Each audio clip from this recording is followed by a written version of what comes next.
Hello friends, कैसे आप सभी लोग। मैं लालजीत यादव आप सभी का एक बार फिर से कीर्तिमान एकेडमी पर बहुत बहुत स्वागत करता हूं।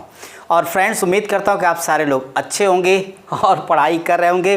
संविदा को लेकर बहुत टेंशन पालने की आवश्यकता नहीं। सरकार संविदा की वैकेंसी के लिए अभी विचार कर रही, तो उसकी चिंता की आवश्यकता नहीं। आप अपनी तैयारी करिए और आवाज़ हम आप मिल के उठाते रहेंगे। चलिए, अच्छी बात है, अपने हक के लिए बोलने में कोई बुराई नहीं।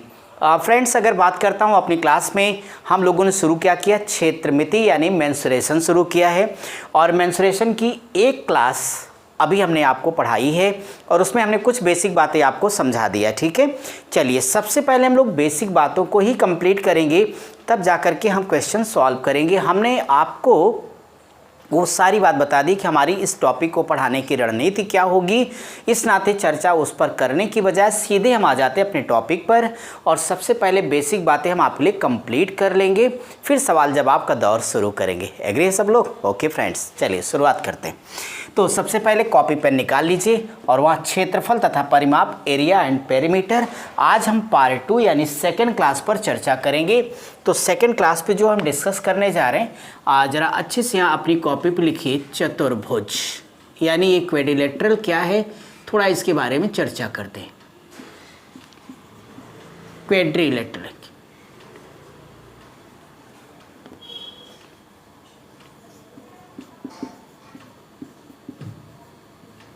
क्वेड्रिलेटरल्स, अगर मैं यहाँ पे चतुर्भुज के बारे में बात करता हूँ कि क्वेड्रिलेटरल क्या है, तो बस एक लाइन जान लो आप लोग।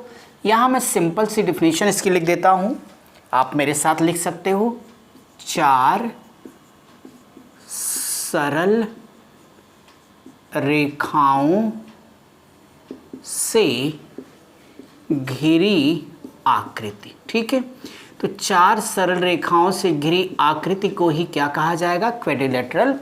इसी में आगे लिख लेना तथा चतुर्भुज यानी क्वेड्रिलेटरल तथा चतुर्भुज के सभी अंतः कोणों, इंटरनल एंगल, सभी अंतः कोणों का योग बराबर 360 डिग्री, 360 डिग्री होता है। ये दोनों बातें तो आप जानते ही हो। चलो, इसका रिवीजन हो गया। अब हम जरा क्वेड्रिलेटरल, तो जितने ये चतुर्भुज हैं, ये 2 बातों पर इनका विभाजन किया जाता है, इनकी भुजाएं और इनके कोण। तो भुजा और कोणों के आधार पर ही चतुर्भुजों का विभाजन किया जाएगा। अब ये चतुर्भुज हमारे पास आयत, वर्ग, समांतर चतुर्भुज, समलंब चतुर्भुज, समचतुर्भुज के रूप में हमारे सामने आएंगे। चलिए एक एक करके समझते हुए हम लोग आगे बढ़ेंगे। ठीक है भाई, तो चतुर्भुजों के अंतर्गत आपने मेरी बात सुन ली है ना कि 4 सरल रेखाओं से घिरी आकृति चतुर्भुज, चतुर्भुज के सभी अंतः कोणों का योगफल 360 डिग्री।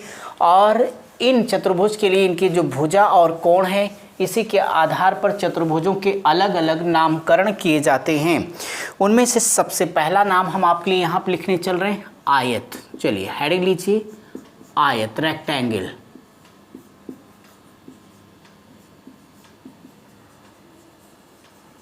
रेक्टेंगल, ये आयत क्या है शार्ट में जानिए और साथ ही साथ इसके बारे में समझिए। हमारा चूंकि ये 2D सेक्शन चल रहा है जिसमें खास तौर पे हमें इनके फार्मूलों की आवश्यकता है, बाकी तो ठीक है। अब आपको इतना मैं बताऊं कि जो आयत होता है, वैसे सारे चतुर्भुज पैरेललोग्राम यानी समानांतर ही होते हैं। केवल उनकी भुजाओं कोणों में परिवर्तन कर दूं तो उसका नाम कभी आयत होता है, कभी वर्ग होता है, कभी समलंब चतुर्भुज, कभी समचतुर्भुज हो जाता है। चलिए अलग अलग करके समझते हैं। आयत के बारे में आप इतना कहोगे कि अगर हम इनका नामकरण संस्कार पूरा कर दें तो ये ABCD हो गया हमारे पास। ठीक है फ्रेंड्स, अब आप देखिए आयत में ये सेक्शन आपका लेंथ यानी लंबाई कहलाएगा, तो हम L से लिख देते हैं, तो ये भी इसकी लंबाई होगी। क्लियर? ये वाला सेक्शन इसका चौड़ाई होगा यानी ब्रेथ, इसे हम B से लिखते हैं, तो ये भी आपका B हो जाएगा। इनकी परिभाषा इतनी होती है भैया कि इनकी आमने सामने की भुजाएं क्या होती हैं, समान होती हैं, बराबर होती हैं। मज़े की बात ये डियर स्टूडेंट्स, इसका प्रत्येक कोण 90 डिग्री का होता है और इसके विकर्णों की लंबाई आपस में बराबर होती है। वो मैं सारी बातें डायग्राम में यहाँ पर दिखा देता हूँ। अब देखिए, तो पहली बात आमने सामने भुजाएं बराबर हो गई। ये हमने यहाँ से एक डायगोनल और एक दूसरा यहाँ से खींच दिया। ठीक, अब जरा देखो कि यहाँ पे मैंने डी लिख दिया तो यहाँ पर भी डी लिख दिया। ये लिख के मैं क्या साबित कर रहा हूँ, हमने D1 D2 नहीं लिखा, तो बिना डेफिनेशन पढ़े ही हमारा विद्यार्थी यानी आप ये जान जाओगे कि इसके दोनों विकर्णों की लंबाई आपस में बराबर होगी। इसका हर एंगल 90 डिग्री का होगा, तो कोई टेंशन लेने की आवश्यकता नहीं, 90 डिग्री यहाँ पे आपने शो कर दिया। तो तीनों बात समझ में आ गई। डी फार यहाँ कहीं लिख लेना, डायगोनल होता है। इस डायगोनल को हम लोग हिंदी में विकर्ण कहते हैं, जिसे हम लोग डी से लिखेंगे, ये बात याद रख लेना, ठीक। तो डियर स्टूडेंट्स, इसकी परिभाषा क्लियर हो गई। अब 3 फार्मूले हमें जानने हैं। पहला हमारे पास क्या होगा, पेरीमीटर यानी परिमाप। पेरीमीटर यानी परिमाप, किसका परिमाप हम जानने जा रहे हैं इस वक्त, आयत का। परिमाप का मतलब क्या सिखाया हूं, सभी भुजाओं का योग। सभी भुजाओं का योग करोगे तो देखो 2 बार L 2 बार B है, तो डायरेक्टली यहां से लिख देना आप लोग 2 × L + B परिमाप हो गया। दूसरा फार्मूला यहाँ पे आपको लिखना चाहिए एरिया यानी क्षेत्रफल, ये होता है L × B लंबाई गुणे चौड़ाई। तीसरा फार्मूला बड़ा इंपॉर्टेंट है डियर स्टूडेंट्स, वो ये है डी फॉर डायगोनल। अब देखो ना, इसका एक डायगोनल AC है, बोलो यस आर नो, तो D बराबर AC बराबर, इसका दूसरा डायगोनल BD है बराबर BD, और ये बराबर हो जाएगा √L² + B²। यानी जब भी आपसे पूछूंगा कि परिमाप 2 × A + B या L + B कहना, एरिया L × B कहना, और जब मैं पूछूंगा D फॉर डायगोनल क्या होगा तो √L² + B² होगा। क्लियर है। आयत के बारे में हमें इतनी जानकारी रखनी थी। चलिए हम अगले डायग्राम की तरफ बढ़ते हैं।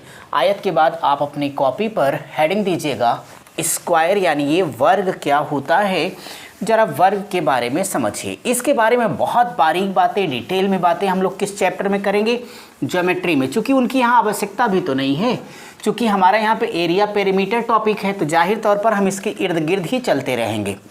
तो ठीक है, सेकंड नंबर पर आप हेडिंग यहाँ लगाइएगा वर्ग यानी स्क्वायर। अब ये वर्ग क्या है डियर स्टूडेंट, आप सभी जानते हो जब वर्ग करोगे तो इनकी 2-3 बातें।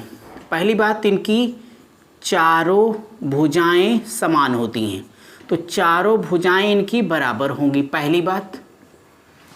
दूसरी बात, इनका अगला पॉइंट यहाँ जान लो कि जो वर्ग होगा इसका ईच एंगल यानी प्रत्येक कोण बराबर क्या होगा, 90 डिग्री होगा।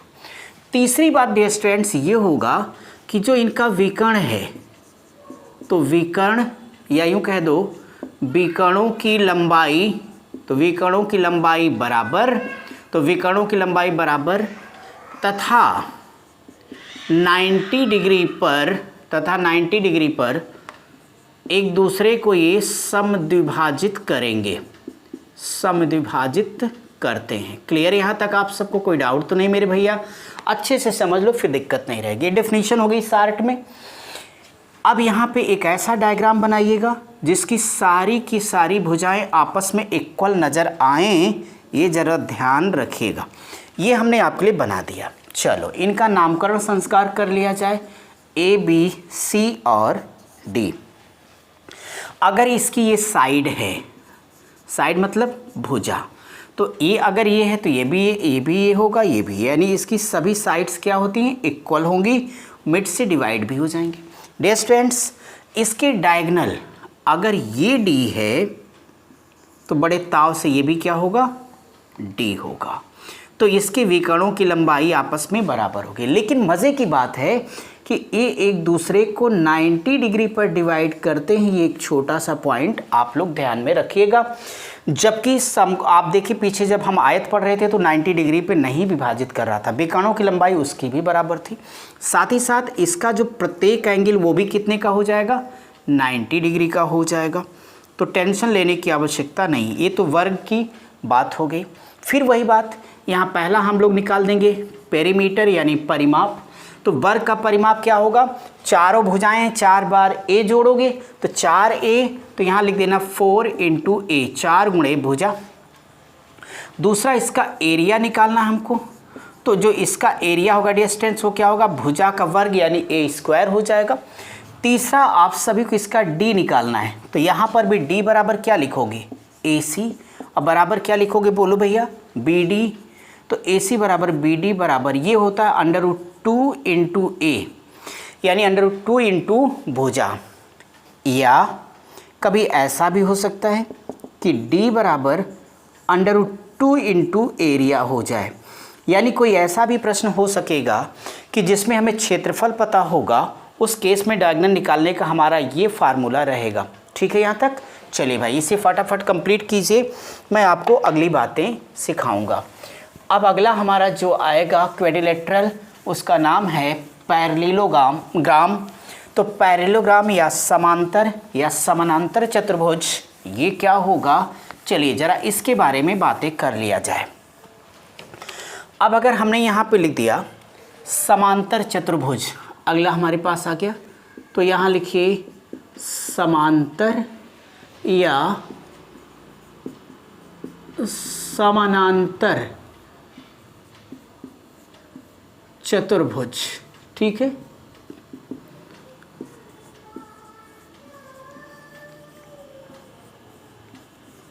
पैरेललोग्राम। डियर स्टूडेंट, पैरेललोग्राम के बारे में बताऊं तो एक ऐसा चतुर्भुज होगा जिसके आमने सामने की भुजाएं समांतर होंगी और एक भी कोण समकोण नहीं होगा। तो यहाँ मैं लिख देता हूँ आपके लिए, शार्ट में लिखता हूँ, चलेगा ना। तो आमने सामने की भुजाएं समांतर, पहला पॉइंट। दूसरा पॉइंट होगा एक भी कोण समकोण मतलब 90 डिग्री नहीं होता। ठीक, विकर्ण के बारे में, इसके विकर्ण एक दूसरे को विभाजित तो करते बट उनकी लंबाई इक्वल नहीं होती, तो अलग से डायग्राम बना के समझाता हूँ। अब यहाँ पे आप लोग पैरेललोग्राम का ज़रा एक खूबसूरत सा डायग्राम बनाओ। चलो भैया, ये डायग्राम यहाँ पे कंप्लीट हो गया। ये हमने लिख दिया ए बी सी और डी कर दिया। डियर स्टूडेंट, अगर हमने इसको ए दिखा दिया तो सिंपली ये भी होगा ए, और ये बी है तो ये भी बी हो जाएगा। यहाँ पे आपने देखा कि ये वाला जो हिस्सा हम देख पा रहे हैं, तो एक्चुअली ये इसका बेस कहलाता है ना। तो ये देखो, लिख लो बेस, यानी ये हमारा आधार है। अब हम कहीं से खींच दें, तो चलो यहीं से खींच देता हूँ। ये इसकी हाइट है, यानी ऊंचाई है। ठीक, तो पहला हो जाएगा परिमाप। तो देखो पेरीमीटर हो जाएगा 2 इंटू ए प्लस बी, जो आयत होगा वही इसका हो जाएगा। तो पहला फार्मूला पेरीमीटर या परिमाप हो गया 2 इंटू ए प्लस बी के। सेकेंड डिस्टेंस एरिया हो जाएगा, इसका जो एरिया होगा वो आधार गुणे ऊंचाई होगा, सो बेस इंटू हाइट हो जाएगा। ये दो फार्मूला आप लिख लीजिए। तीसरी बहुत काम की बात मुझे बतानी है, वो मैं ज़रा यहाँ पे सिखा देता हूँ आपको। इसको ज़रा सा नोट करके लिख लेना, वो आपके लिए जानना आवश्यक है। यहाँ लिख देता हूँ समांतर, मैं बोलता जाऊँगा समांतर चतुर्भुज के विकर्ण यानी डायगोनल, समांतर चतुर्भुज के विकर्ण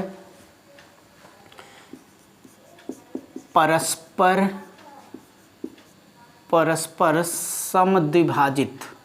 तो परस्पर समद्विभाजित करते हैं,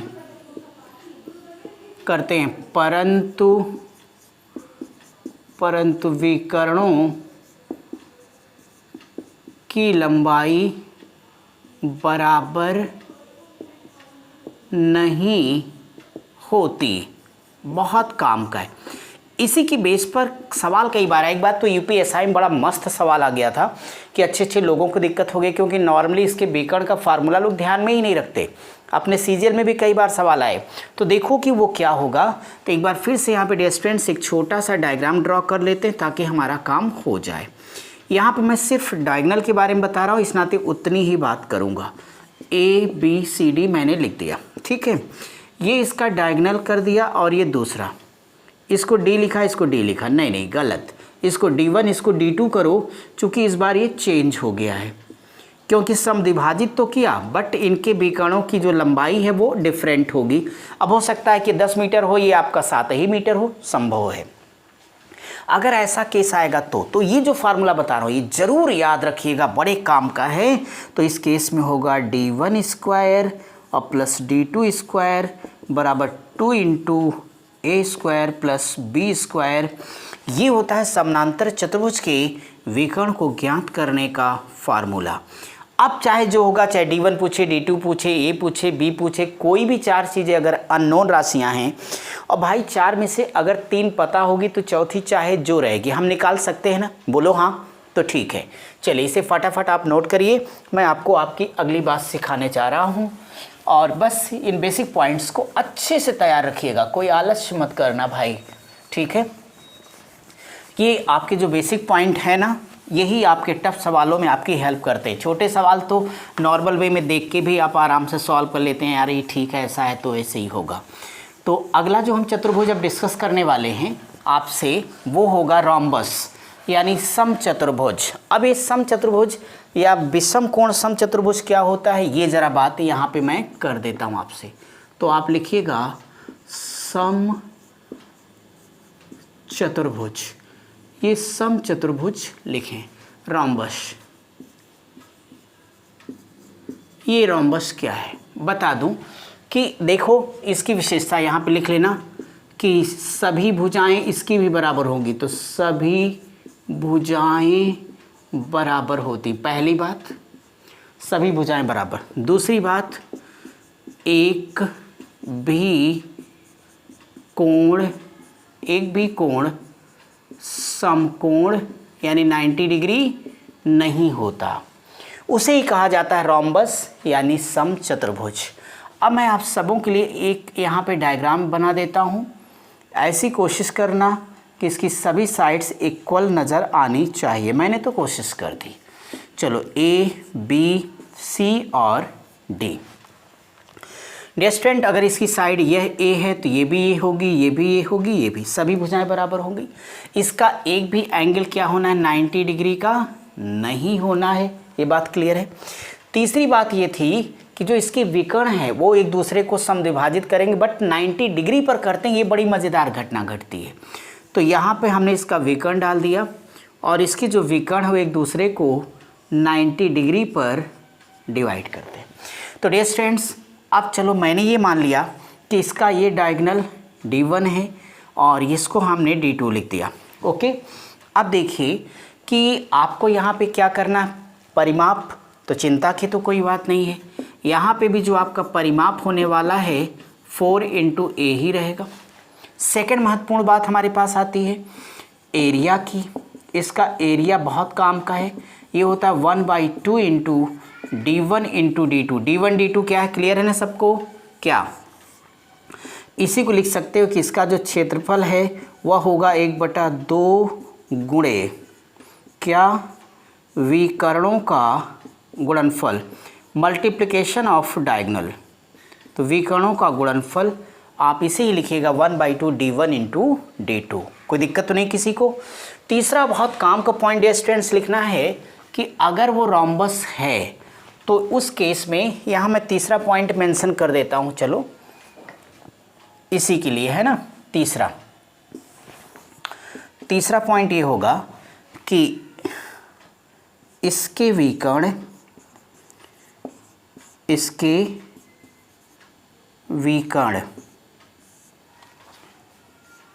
एक दूसरे को 90 डिग्री पर काटते हैं या समद्विभाजित करते हैं, ठीक है, काटते हैं। अब यहाँ मैं बताऊँ डियर स्टूडेंट्स कि अगर आप सब लोगों को इसका डायगोनल फार्मूला बताना है तो पहला, दूसरा, तीसरा, चलो तीसरा फार्मूला के नाम से लिख देता हूँ। तो ये हो जाएगा D1 स्क्वायर और प्लस D2 स्क्वायर बराबर ये 4 इंटू हो जाएगा ए स्क्वायर, 4 गुणे भुजा का वर्ग। समचतुर्भुज के विकर्ण के संदर्भ में ये फार्मूला आप सब जरूर याद रखिएगा। कोई डाउट तो नहीं आप सब लोगों को? चलो अच्छी बात है, मैं मिटा दूँ, समझ में आ गया अच्छे से? ठीक है भाई, बस यहाँ फार्मूला ही तो आपको बेसिकली समझना है और बस फिर आगे हमें बढ़ते रहना है। अब पता नहीं, एक एक चीज़ ध्यानपूर्वक देखना। मैंने स्लो इतना इसीलिए पढ़ाया है कि आपको हर बात समझ में आ जाए। पढ़ा है तो रट जाएगा, नहीं पढ़ा है तो पता हो जाएगा। बस एक बार सिलेक्शन हो जाए बच्चों, कब कौन सी तस्वीर बदल जाए। जिस तरह की चीज़ें बदल रही हैं, परिवर्तन हो रहे हैं, आप देखिए। इसी नाते कई बार नए लोगों को चुनना बड़ा घातक हो जाता है वो। तो इस नाते सब चीज़ें सावधानीपूर्वक आगे चलिए, सारी बातें आप समझते हो। इसी बात पे हम आपको अगला चतुर्भुज डिस्कस करेंगे, जिसका नाम है समलंब चतुर्भुज। ये होगा समलंब चतुर्भुज, ट्रेपीजियम। ये ट्रेपीजियम क्या है? ट्रेपीजियम के बारे में आपको बता दूं कि एक ऐसा चतुर्भुज होता है जिसकी भुजाओं का एक ही जोड़ा समांतर होता है, उसे ही आप ट्रेपीजियम कहते हो। यहाँ देखो ना, जैसे हमने ले लिया कि ए बी सी और ये डी है, ठीक है। मैं यहाँ पे आप सबको बता दूं कि परिमाप तो सभी भुजाओं का योग होगा, उसकी चिंता नहीं करनी है। अगर मैं इसको डाट डाट ऐसे मिला दूं तो यही इसकी हाइट कहलाती है। और डियर स्टूडेंट्स, अगर ये हाइट कहलाएगी तो सबसे पहले इसका काम का है एरिया का फार्मूला। परिमाप तो सभी भुजाओं को योग हो गया, तो यह होता है 1/2 गुणे, यहाँ लिख लेना, गुणे समांतर भुजाओं का योग। तो समांतर भुजाओं का योग और इनटू ये हो जाएगा हमारे लिए, क्या हो जाएगा? हाइट हो जाएगा। बस आप सबको ये बात याद रखनी है कि ये होता है समलंब चतुर्भुज के एरिया को ज्ञात करने का आपका फार्मूला होगा। अगर मैं आप सबसे बात करता हूँ कि इसके डायगोनल की, तो चलो अगर मैंने इसका विकर्ण ये डाल दिया, यहाँ से इसको ले लिया, ठीक है, इसको हमने ए ले लिया, चलो भाई, इसको बी ले लिया, इसको सी ले लिया, इसको डी ले लिया, ये हमारे लिए हो जाएगा D1 और यहाँ से ये हो जाएगा D2। क्लियर है फ्रेंड्स? तो ये माय डियर स्टूडेंट आप लोगों का जो फार्मूला होगा वह हो जाएगा D1 स्क्वायर अब प्लस D2 स्क्वायर बराबर C square plus D square plus 2 into A गुणे B। ये होता है समलंब चतुर्भुज के डायगोनल को प्राप्त करने का फार्मूला। तो मुझे लगता है कि यहाँ तक कोई दिक्कत तो नहीं आप सबों को, ठीक है। तो ये हो गया हमारे पास आपका क्या, ट्रेपीजियम, उसके बारे में जानकारी। सवाल बड़े अच्छे अच्छे आएंगे, बस ये बेसिक हो जाए तो इसके बाद फिर सवाल जवाब को हम लेकर के हम शुरू करेंगे और एक एक बात में बहुत मज़ा आएगा। चलिए भाई, हमने अब तक क्या क्या कवर कर लिया। हमने आपको त्रिभुज के बारे में बता दिया है, चतुर्भुज के बारे में बता दिया है, और अब थोड़ा इसमें सर्कल के बारे में बताना रह गया है, वृत्त के बारे में। चलिए शार्ट में फटाफट हम लोग यहाँ सर्कल को भी देख लेते हैं। तो आप अपनी कॉपी पर हेडिंग लगाइए, वृत्त, सर्कल। ये तो बहुत लंबा चलेगा ज्योमेट्री में, यहाँ काम की बात करता हूँ। यहाँ पे डियर स्टूडेंट्स, अगर मैं एक सर्कल की बात करता हूँ तो ये उसका सेंटर होगा। ये देखो जो लाइन हमने खींच दी है माय डियर स्टूडेंट, इस लाइन को क्या कहते हैं? डी फॉर डायमीटर, यानी ये व्यास हो गया। और यहाँ से ये जो लाइन आप देख रहे हो ये आर है, रेडियस यानी त्रिज्या हो जाएगी, ठीक है। तो अब देखिए यहाँ पे ये इसका क्या कहलाता है? सेंटर यानी केंद्र कहलाएगा, ये वाला सेक्शन। तो ये इसका सेंटर यानी केंद्र है। ये जो बाहर की बाउंड्री देख पा रहे हो इसे कहते हैं सरकमफेरेंस, यानी इसे ही बोलेंगे कि परिधि होगी। जो बाकी आकृतियों में परिमाप कहलाती है उसे यहाँ पे परिधि के नाम से बोलेंगे, ठीक है। पहला फार्मूला इसका सरकमफेरेंस यानी परिधि। तो वृत्त की परिधि का फार्मूला था 2πr, क्लियर है। दूसरा फार्मूला यहाँ सबसे इम्पोर्टेंट है, इसका क्षेत्रफल, यह होगा πr स्क्वायर। अगली बात ये होगी कि r गुणे 2 कर दोगे तो बराबर d आएगा। d मतलब क्या होता है? डायमीटर। तो ये हमारे पास डायमीटर आएगा, डायमीटर का मतलब व्यास होगा। तो हम इसे ऐसे भी ध्यान रख सकते हैं कि r बराबर डायमीटर बटे 2। अब जैसी हमारी आवश्यकता होगी हम वैसी चीज़ों का प्रयोग कर लेंगे। अगली बात आप सबके लिए ये याद रखना है कि जैसे हमारे पास एक कोई सा भी सर्किल है माय डियर स्टूडेंट, तो ये हमने सर्कल ले लिया है और इस सर्कल के अंतर्गत इसका एक सेक्टर, मान लो कि ये है ए और यहाँ से बी, ये ओ है, ये ए है, ये बी है। डियर स्टूडेंट्स, ये जो ए से बी तक ये देख रहे हो ना, इसे बोलते हैं चाप, यानी ए आर सी, आर्क। तो ये हमारा चाप कहलाता है। और अगर हमें ये एंगल हमने थीटा ले लिया है तो इसे कहते हैं त्रिज्यखंड का क्षेत्रफल, यानी एरिया ऑफ ए सेक्टर। तो यहाँ लिख लेना त्रिज्यखंड का क्षेत्रफल, यानी एरिया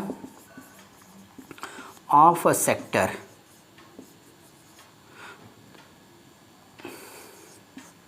यह बराबर होता है theta by 360 degree into pi r square.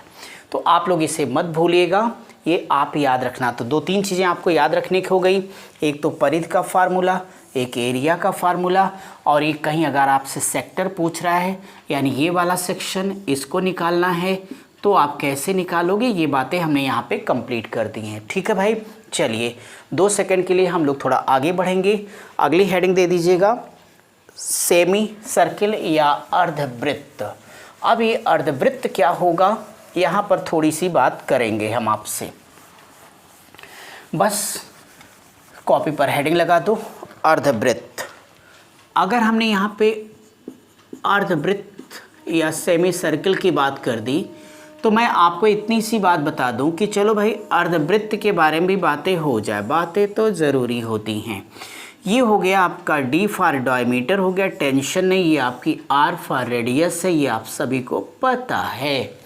यहाँ से पहला फार्मूला जो हमारे पास आने वाला है वो ये होगा कि इसका सरकमफरेंस यानी परिधि होगा। तो इसकी जब परिधि निकालोगे ये पाई आर और प्लस 2r, बोलो होगा ना, पाई आर और 2r, आर आर 2r हो जाएगा। तो इसे आप चाहे ये लिखना या इसे पाई आर और प्लस डी फॉर डायमीटर भी आप लिख सकते हो, दोनों बातें एक ही हैं आपके लिए अर्धवृत्त के संदर्भ में।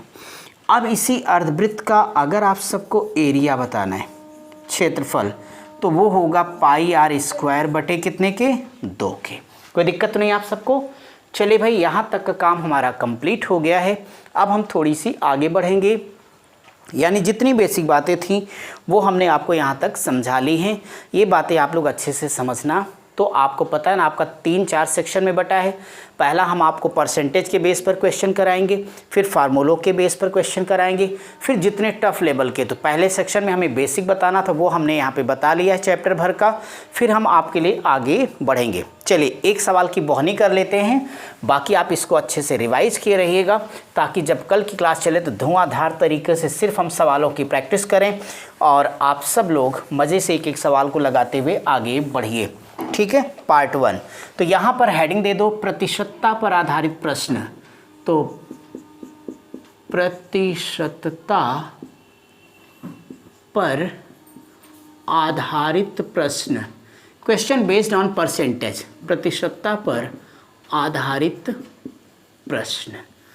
एक क्वेश्चन लिखता हूँ आप लोगों के लिए, और परसेंटेज से जुड़ा एक सवाल आपको नॉर्मली मिलता ही मिलता है, तो आपका यहीं से क्लियर हो जाएगा। चलिए, तो क्वेश्चन लिखिएगा कि यदि किसी आयत की लंबाई को 25% बढ़ा दिया जाए तो उसकी चौड़ाई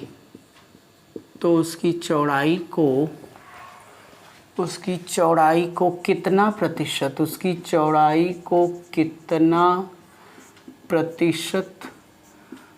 कम कर दिया जाए ताकि क्षेत्रफल यानी एरिया, ताकि क्षेत्रफल में कोई परिवर्तन ना हो। क्लियर है सवाल सबको? मेरे भाई परसेंटेज में बहुत पढ़ाया हूँ, इसको चिल्ला चिल्ला के बिना किसी टेंशन के फटाफट लूट लो भैया, लूट लो। यदि किसी आयत की लंबाई को 25% क्या किया, बढ़ा दिया, तो उसकी चौड़ाई को कितने प्रतिशत कम कर दिया जाए ताकि क्षेत्रफल में कोई परिवर्तन ना हो। तो आप ही बताइए कि ऐसे सवालों में आपको मैंने क्या सिखाया था, ज़रा एक बार बोल दो। बढ़ता है तो बढ़ा दो, कितना बढ़ा, 25, तो ऊपर क्या लिखना है, 25। बढ़ाओगे किस में, 100 में, कहाँ पर, नीचे। 100 में 25 बढ़ा दो, 125% बताना है तो गुणा 100 से होगा। अब बोलो 25 25 125, 5 विषयम 100, तो हमारे इस क्वेश्चन का आंसर कितना आ गया, 20%। हमें किसी फार्मूले की आवश्यकता नहीं थी। तो प्रतिशतता पर भी बड़े अच्छे अच्छे सवाल होते हैं। चलिए भाई, आज हम लोग अपनी क्लास को यहीं तक रखते हैं। हम आपसे मिलेंगे अगली क्लास में। तो याद रखना, क्लास 1 क्लास 2 दोनों अच्छी तरीके से आप सबको देख करके तैयार करके आना है क्लास में, ताकि तीसरी क्लास में हम लोग फटाफट क्वेश्चन लिस्ट सॉल्व करते हुए आगे बढ़ें। तब तक आप सब स्वस्थ रहिए, मस्त रहिए। Thank you.